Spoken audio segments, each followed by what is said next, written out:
Narito ang pagsasalin ng teksto sa Tagalog.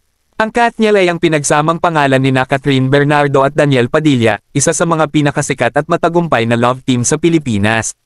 Sila ay magkapareha mula pa noong 2011 at nakapagbida na sa maraming serye sa telebisyon at pelikula.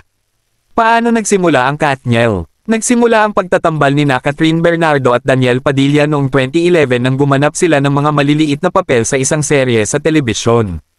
Kitang-kita ang kanilang chemistry na nagtulak sa ABS-CBN na likhain ang love team na Katniel. Tungkol kay Catherine Bernardo, si Catherine Chandria Manuel Bernardo, ipinanganak noong ika-26 ng Marso taong 1976 ay kilala bilang Teen Queen. Sinimulan niya ang kanyang karera noong 2003 at nakatanggap na ng maraming parangal para sa kanyang talento at etika sa trabaho. Tungkol kay Daniel Padilla, si Daniel John Ford Padilla, ipinanganak noong ika-26 ng Abril taong 1975 ay kilala bilang Teen King.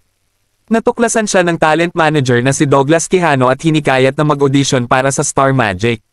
Nabanggit ni Padilla na pumasok siya sa showbiz upang suportahan ang kanyang pamilya. Mga kilalang proyekto ng Katniel. Pelikula. Ilan sa mga pelikula ng Katniel ay kinabibilangan ng Must Be Love, Pagpag, She's Dating the Gangster, Crazy Beautiful You, Barcelona, A Love Untold.